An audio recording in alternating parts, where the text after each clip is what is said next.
everyone, today in this video we are going to talk about how to fix Beat Solo Buds not charging.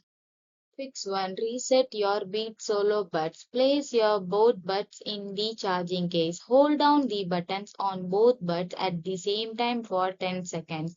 Wait for 3 quick beeps. After hearing the beep, release the buttons.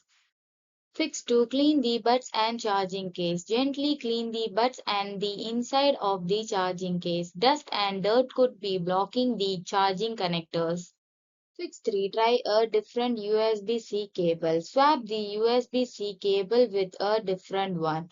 Plug the new cable into a wall charger, not your phone or computer. Fix 4. Use a different wall charger. If you are using a phone or computer to charge, switch to a wall charger. Leave the butt charger for at least 1 hour before checking. Thanks for watching. Please do like, share and subscribe to our channel.